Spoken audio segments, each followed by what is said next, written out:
Hi, Miss. My name is Pang Jiaxuan, and today I will be presenting my topic, Define Play in Early Childhood, Theoretical Perspective on Play.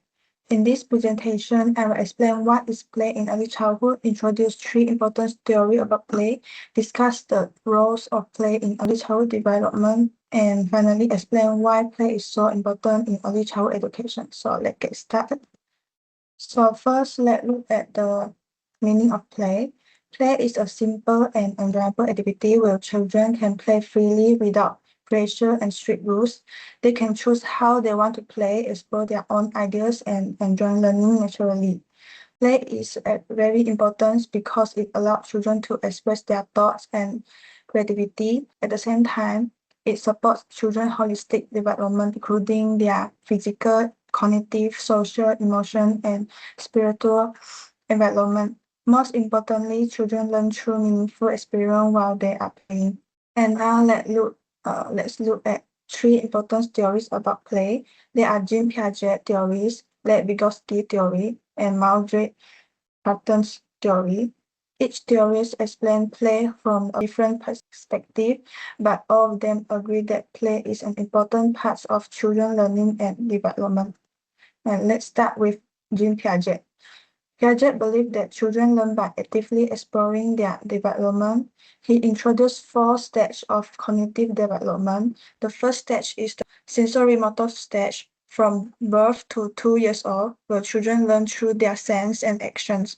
The second stage is the preoperational stage from 2 to 7 years old, where children begin to use language, imagination, and symbols. The third stage is the concrete operational stage from 7 years old to 11 years old, where children start think more logically. Finally, the formal operation stage begins at around 11 years old, where children are able to think more abstractly. And according to Piaget, play helps children explore, discover, and learn from their own experience instead of simply receiving information from adults. Children construct their own knowledge while they play. Play also helps develop cognitive skills such as symbolic thinking and problem solving. So children learn best by actively doing things. One simple example is Peekaboo. This activity, an adult hides their face, then appear again. Baby will usually react by smiling and laughing. Although it looked like a very simple game, it helped babies develop attention, memory, social interaction, and early cognitive development.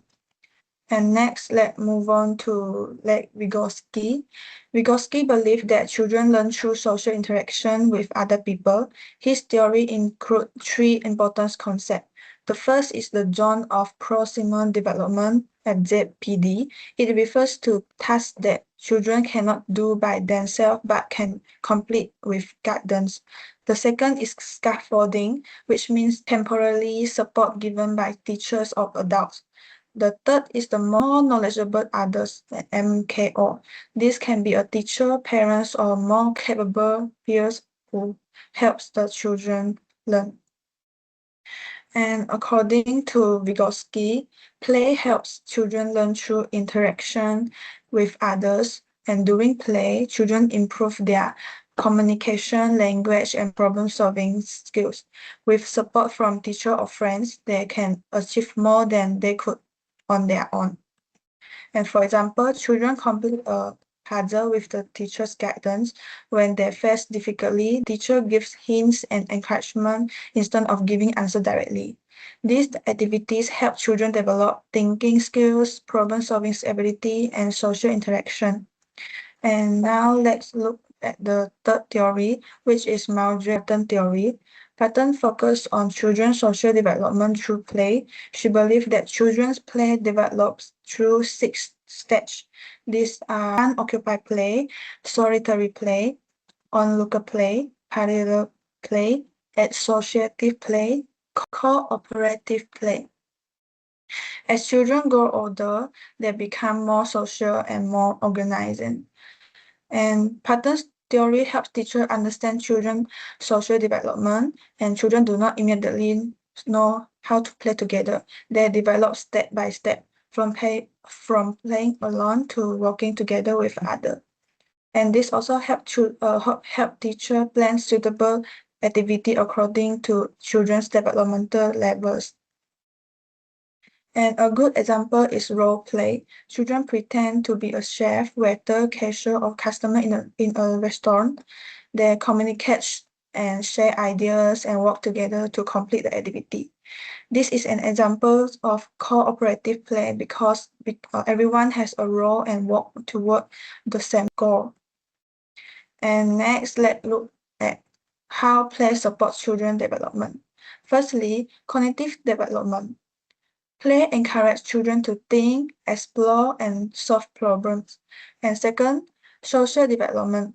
During play, children learn how to communicate, cooperate, share, and take turns. And thirdly, emotional development. Play helps children understand their feelings and build self-confidence. And lastly, physical development. Active play strengthens both fine motor and gross motor skills. And here are some simple examples. For cognitive development, children build a tower using blocks. If it falls down, they discuss together and rebuild it. And for social development, children take part in a mini market role play where they become cashier and customers. For emotional development, children listen to a story and talk about how the characters feel. And last, for physical development, children run, jump, and climb during outdoor play.